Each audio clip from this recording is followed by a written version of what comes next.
اعوذ باللہ من الشیطان الرجیم بسم اللہ الرحمن الرحیم قل لا اقول لکم عندی خزائن اللہ ولا عالم الغیب ولا اقول لکم انی ملک ان اتبع الا ما یوحى الی قل هل يستوي الأعمى والبصير افلا تتفکرون۔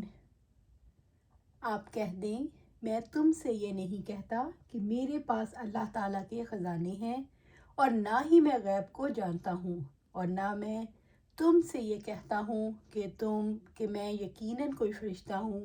نہیں، میں پیروی کرتا مگر جو میری طرف وحی کی جاتی ہے۔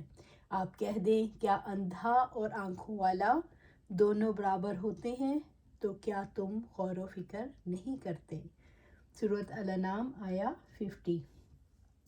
قُل لا اقول لکم، میں تم سے نہیں کہتا، یعنی معجزات کا مطالبہ کرنے والوں سے یا یہ کہنے والوں سے کہ تم چاہتے ہو کہ ہم تمہیں بھی الہ مان لیں۔ عندی خزائن اللہ، میرے پاس اللہ تعالیٰ کے خزانے ہیں۔ خزائن اللہ سے مراد اللہ تعالیٰ کے رزق اور رحمت کی کنجیاں ہیں۔ ما یفتح اللہ للناس من رحمت فلا ممسک لها وما یمسک فلا مرسل له من بعده وهو العزیز الحکیم۔ اللہ تعالیٰ اپنی رحمت میں سے جو کچھ کھول دیتا ہے تو اسے کوئی بند کرنے والا نہیں، اور جسے وہ بند کر دیتا ہے تو اس کے بعد اسے کوئی بھیجنے والا نہیں، اور وہ سب پر غالب کمال حکمت والا ہے۔ سورۃ فاطر آیا 2۔ یعنی نہ تو میں اللہ کے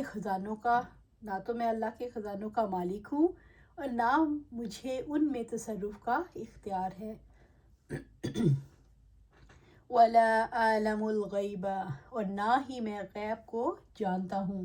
میں یہ نہیں کہتا کہ میں غیب دان ہوں، غیب کا علم تو اللہ تعالیٰ ہی کے پاس ہے۔ عالم الغیب فلا یظہر علی غیبہ احدا الا من ارتضی من رسول فإنہ یسلک من بین یدیہ ومن خلفہ رصدا۔ غیب کا جاننے والا وہی ہے، پس وہ اپنے غیب پر کسی کو مطلع نہیں کرتا مگر کوئی رسول جسے اس نے پسند کر لیا، تو یقیناً وہ اس کے آگے پیچھے پہرا لگا دیتا ہے۔ سورۃ جن آیا 26 اور 27۔ مجھے غیب کی بعض باتوں کا علم اللہ تعالیٰ کے بتانے سے ہوتا ہے۔ میں مسروق رضی اللہ تعالیٰ عنہ کہتے ہیں کہ میں ام المومنین حضرت عائشہ رضی اللہ تعالیٰ عنہ کے پاس تکیہ لگائے بیٹھا تھا۔ انہوں نے فرمایا، اے ابو عائشہ، یہ ان کی کنیت ہے، 3 باتیں ایسی ہیں اگر کوئی ان کا قائل ہو جائے تو اس نے اللہ سبحانہ تعالیٰ پر بہت بڑا جھوٹ باندھا۔ میں نے عرض کیا وہ 3 باتیں کون سی ہیں؟ عائشہ رضی اللہ تعالیٰ نے فرمایا، ایک تو یہ کہ جس نے خیال کیا کہ محمد صلی اللہ علیہ وآلہ وسلم نے اپنے رب کو دیکھا ہے تو اس نے اللہ سبحانہ تعالیٰ پر جھوٹ باندھا۔ مسروق رضی اللہ تعالیٰ نے کہا، میں تکیہ لگائے بیٹھا تھا، میں نے یہ سنا تو اٹھ کر بیٹھ گیا۔ میں نے عرض کیا، اے ام المومنین رضی اللہ تعالیٰ عنہ، مجھے بات کرنے دیں اور جلدی نہ کریں۔ کیا اللہ تعالیٰ نے نہیں فرمایا وَلَقَدْ رَآهُ نَزْلَةً أُخْرَىٰ؟ عائشہ رضی اللہ تعالیٰ فرمانے لگی، اس امت میں سب سے پہلے میں نے ان آیات کریمہ کے بارے میں آپ صلی اللہ علیہ وسلم سے پوچھا۔ آپ صلی اللہ علیہ وسلم نے فرمایا، ان آیتوں سے مراد جبرائیل علیہ السلام ہے۔ میں نے انہیں اصل صورت میں نہیں دیکھا سوائے 2 مرتبہ کے جس کا ان آیتوں میں ذکر ہے۔ میں نے دیکھا وہ آسمان سے اتر رہے تھے اور ان کے تن و توش کی بڑائی نے آسمان سے زمین تک کو گھیرا ہوا تھا۔ اس کے بعد عائشہ رضی اللہ تعالیٰ عنہ نے فرمایا، کیا تو نے نہیں سنا کہ اللہ تعالیٰ نے فرمایا، لا تدرکہ الابصار وہو یدرک الابصار وہو اللطیف الخبیر؟ کیا تو نے اللہ عز و جل کا یہ ارشاد نہیں سنا؟ وَمَا كَانَ لِبَشَرٍ أَن يُكَلِّمَهُ اللَّهُ إِلَّا وَحْيًا أَوْ مِن وَرَاءِ حِجَابٍ أَوْ يُرْسِلَ رَسُولًا فَيُوحِيَ بِإِذْنِهِ مَا يَشَاءُ إِنَّهُ عَلِيٌّ حَكِيمٌ، یعنی اس کی آنکھیں اسے نہیں دیکھ سکتی اور وہ آنکھوں کا ادراک کر سکتا ہے، اور وہی لطیف و خبیر ہے۔ اور کسی انسان کے لیے مناسب نہیں وہ اللہ تعالیٰ سے باتیں کرے مگر وحی یا پردے کے پیچھے سے۔ اور دوسری آیت یہ ہے، اور جو کوئی یہ خیال کرے کہ رسول اللہ صلی اللہ علیہ وسلم نے اللہ کی کتاب میں سے کچھ چھپا لیا ہے تو اس نے اللہ تعالیٰ پر بہت بڑا بہتان باندھا۔ اللہ تعالیٰ نے فرمایا، یا ایھا الرسول بلغ ما انزل الیک من ربک وَإِن لَّمْ تَفْعَلْ فَمَا بَلَّغْتَ رِسَالَتَهُ، اے اللہ کے رسول صلی اللہ علیہ وآلہ وسلم، جو آپ صلی اللہ علیہ وسلم پر آپ صلی اللہ علیہ وسلم کے رب کے حکم سے اترا ہے اس کی تبلیغ کیجیے۔ اگر آپ صلی اللہ علیہ وآلہ وسلم ایسا نہ کریں گے تو آپ حق کے رسالت ادا نہ کریں گے۔ اور تیسری بات یہ ہے کہ جو آدمی یہ کہے کہ رسول اللہ صلی اللہ علیہ وآلہ وسلم آئندہ ہونے والی باتوں کو جانتے ہیں تو اس نے اللہ تعالیٰ پر بہت بڑا جھوٹ باندھا۔ اور اللہ تعالیٰ فرماتا ہے، اے محمد صلی اللہ علیہ وآلہ وسلم، آپ صلی اللہ علیہ وآلہ وسلم فرما دیجئے کہ آسمانوں اور زمین میں اللہ کے سوا کوئی غیب کی باتیں نہیں جانتا۔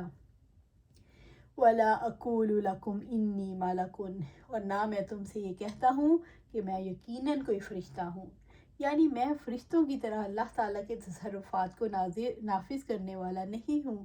میں اپنے مقام سے بڑھ کر دعویٰ نہیں کرتا۔ ان اتبع الا ما یوحی الی، نہیں میں پیروی کرتا مگر میری طرف وحی کی جاتی ہے، یعنی میں بھی دوسرے لوگوں کی طرح ایک انسان ہوں۔ اللہ تعالیٰ نے میرے پاس وحی بھیجی ہے، اس کا پیروکار ہوں، خود بھی اس پر عمل کرتا ہوں اور سب کو اس کی طرف دعوت دیتا ہوں۔ قُلْ هَلْ يَسْتَوِي الْأَعْمَى وَالْبَصِيرُ، آپ کہہ دیں کیا اندھا اور آنکھوں والا دونوں برابر ہوتے ہیں؟ کیا تم غور و فکر نہیں کرتے کہ اندھا اور آنکھوں والے برابر نہیں ہوتے؟ اسی طرح جو وحی کی پیروی کرتے ہیں اور جو ایسا نہیں کرتے دونوں برابر نہیں ہوتے۔ اس آیت میں حقیقت رسالت کو کیسے واضح کیا گیا؟ اللہ تعالیٰ کا پیغام لانے والا رسول انسان ہے، اس کے پاس دنیا کے خزانے نہیں، اس کو غیب کا علم نہیں، اس کا یہ دعویٰ نہیں کہ وہ فرشتہ ہے، وہ رب کی طرف سے ہدایت لیتا ہے، اس کے پاس سارا علم وحی کے ذریعے سے آتا ہے۔ رسول کا فریضہ کیا ہے؟ رسول کا فرض ہے کہ اللہ تعالیٰ کے پیغام کو دوسرے انسانوں تک پہنچائے۔ رسول کا فرض ہے کہ انسانوں کو اپنے ساتھ جوڑ کر رکھے۔ رسول کا فرض ہے دعوت پر لبیک کہنے والوں کو خوشخبری دے، اللہ تعالیٰ ان کے ساتھ رحمت کا معاملہ کرے۔ رسول کا یہ فرض ہے کہ وہ لوگوں کو ڈرائے تاکہ ان کے اندر اللہ کا خوف پیدا ہو۔ رسالت کے بارے میں کیا غلط فہمیاں پائی جاتی ہیں؟ رسول غیب کی خبریں دیتا ہے جیسے کاہن دیتے ہیں، رسول کے ہاتھ سے معجزات صادر ہوتے ہیں تو اسے وہ کام کرنے چاہیں جو جادوگر اور جنات کے عامل کرتے ہیں، نعوذ باللہ۔ رسول اللہ کا حصہ یا خود الہ ہو سکتے ہیں، نعوذ باللہ۔ رسول مافوق الفطرت قوتوں کے مالک ہوتے ہیں، یعنی انیوژول باتیں کر سکتے ہیں، کام کر سکتے ہیں۔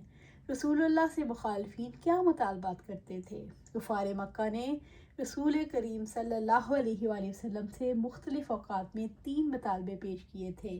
اول یہ کہ بذریعہ معجزہ ہمارے لیے تمام دنیا کے خزائن جمع کرا دیجیے۔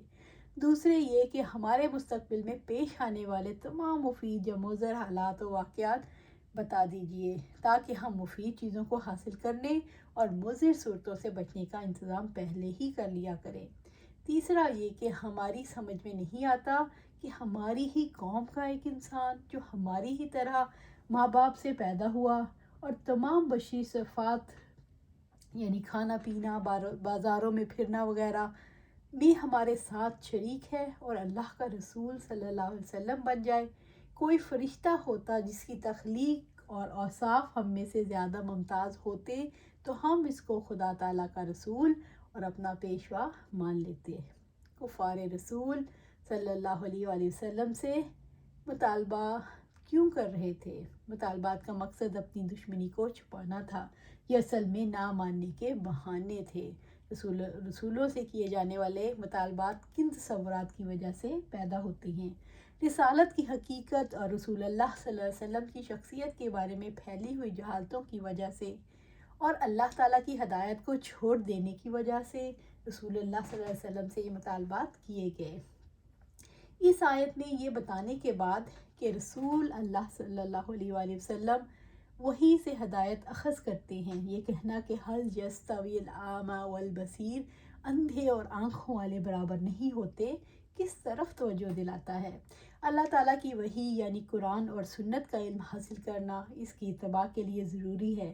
جو علم رکھتا ہے اور اتباع کرتا ہے وہ بینا ہے، اور جو وحی کی پیروی نہیں کرتے وہ اندھے ہیں، کیونکہ نہ وہ قرآن و سنت کا علم رکھتے ہیں نہ اس کی پیروی کرتے ہیں۔ اللہ تعالیٰ نے انسانی شعور کو جھنجھوڑا ہے کہ یہ بتاؤ کیا اندھے اور آنکھوں والے برابر ہوتے ہیں؟ کیا تم غور و فکر نہیں کرتے؟ آیت کے آخری حصے میں توجہ دلائی گئی کہ کیا تم غور و فکر نہیں کرتے؟ کون کہاں سے رہنمائی حاصل کر رہا ہے اور کون اندھیروں میں لڑکھڑاتا پھر رہا ہے؟ تو ہمیں بھی چاہیے کہ ہم بھی قرآن و سنت کو مضبوطی سے تھام لیں اور اپنے روزمرہ کے ہر وقت جو بھی ہمیں کوئی کام ہو، مسئلہ ہو، کوئی بھی بات کرنی ہو، کام کرنا ہو، قرآن و سنت سے ہی اپنی رہنمائی حاصل کریں۔ اللہ سبحانہ تعالیٰ ہمیں اس پر جما دے، اس پر چلا دے اور ہمیشہ ہمیشہ چلتے چلتے جنت تک ہمیں پہنچا دے۔ آمین یا رب العالمین۔